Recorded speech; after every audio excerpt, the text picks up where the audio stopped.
Vamos falar agora de mercado financeiro, mercado que anda com uma volatilidade enorme, muitas vezes sem a gente conseguir entender exatamente o que está acontecendo. Agora, por exemplo, o dólar comercial cai 1,27%, dólar que testou várias máximas ao longo desta semana, e a cotação de venda está em R$ 4,11, 4,11,7, né? Quase R$ 4,12. E Bolsa de Valores agora também em queda. Ela passou boa parte da manhã em alta, agora cai 0,27%.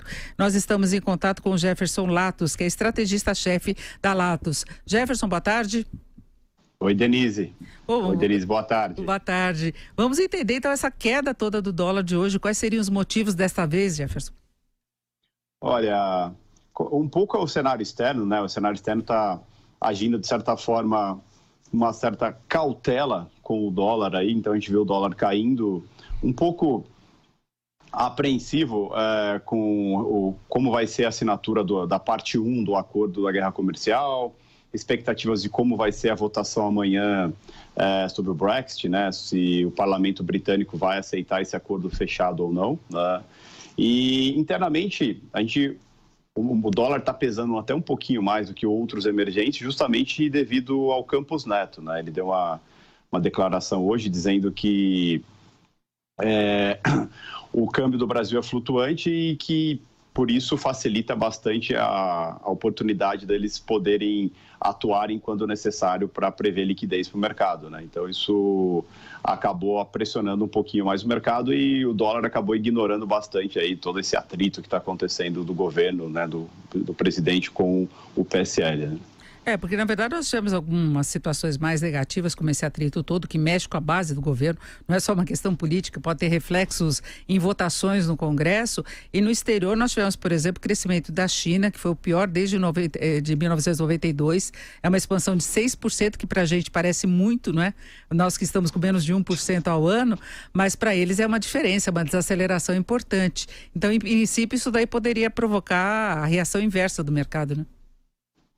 Sim, mas a gente tem que lembrar também que a produção industrial da China veio bem acima do esperado, né? Então isso acabou, de certa forma, amenizando o risco, né? Uma piora global, assim. Os índices chineses sentiram, né? Fecharam no negativo, mas ainda... se a gente olhar o cenário como um todo, Denise, a gente, olhando para fora, primeiramente, a gente vê uma expectativa muito grande. Expectativa do que vai, de fato, acontecer geopoliticamente, quando a gente pensa em Turquia, quando a gente pensa em Irã, em Arábia Saudita. Existe uma expectativa com essa guerra comercial que é infinita, né? Parece que nunca vai ter fim e está longe de ter uma solução no qual... A gente vê os Estados Unidos sentindo isso com os dados dele vindo abaixo do que era esperado, os dados chineses também vindo ruins.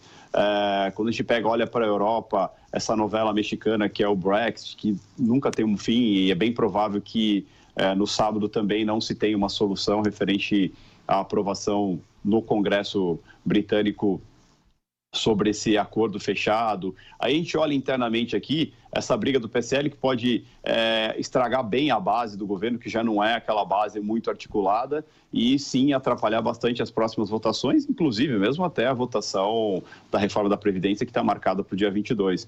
Então, assim, o governo dá muito tropeço em cima de algumas coisas internamente, isso faz com que os investidores continuem aguardando para investir aqui. A gente vê a movimentação da Bolsa está nos 105 mil pontos, mas é por movimento interno, não externo.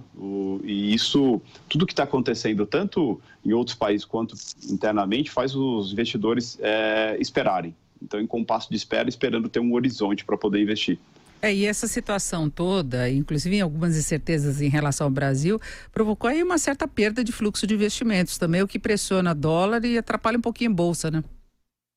Não, com toda certeza, com toda certeza. É difícil você investir em um lugar que você não tem horizonte, né? Então, você acaba esperando um pouco mais e se você está com investimento nesse lugar e está com lucro, você acaba tirando esse investimento. A gente viu isso, né? A balança comercial nossa está negativa, principalmente quando a gente pensa em mercado financeiro, continua tendo uma realização de lucros e saindo pela ponta do dólar. Tanto é que a gente vê o dólar subindo há um bom tempo. Essa semana que o dólar caiu um pouquinho, mas ele vem subindo aí um bom tempo por fatores externos e internos. Então, a cautela ainda está muito grande por parte dos investidores estrangeiros. A gente se falava muito da reforma da Previdência, né, que quando ela finalmente fosse aprovada, ia ter muito investimento no país. A gente não está vendo isso, né? E não tem horizonte ainda para isso, esse é o pior. E Jefferson, mesmo que tenha uma queda acentuada como de hoje o dólar, ele mudou de patamar, ele está muito acima do que se imaginava para essa época, né? Não, com toda certeza. Quando a gente para pensar o Boletim Focus do ano, há 2 meses atrás ainda tinha casas citando 3,80 no dólar no final do ano, e agora é meio que unânime que o dólar vai estar acima de R$4 até o fechamento do ano. E né, isso causa algumas coisas, né? Quando a gente começa a pensar nisso, a gente vê que hoje mesmo o Campos Neto disse que ele ainda vê horizonte para continuar estimulando a economia, cortando juros. Segundo ele, o dólar, mesmo alto, ainda não está nas bandas da inflação que eles têm, as bandas de inflação que eles têm. Então, o que o investidor quer? Até ele foi questionado sobre juros negativos no Brasil. Segundo ele, até o final de 2020 a gente vai descobrir. Mas o que fica bem claro é que assim, o dólar está acima dos 4,10 e vai ficar. É um novo patamar do mercado e muita coisa positiva tem que acontecer para isso mudar. E agora, para o final do ano, é bem difícil. A gente não tem um horizonte positivo. Nós conversamos com o Jefferson Latos, que é estrategista-chefe da Latos. Jefferson, muito obrigado. Uma boa tarde. Obrigado eu. Ótima tarde.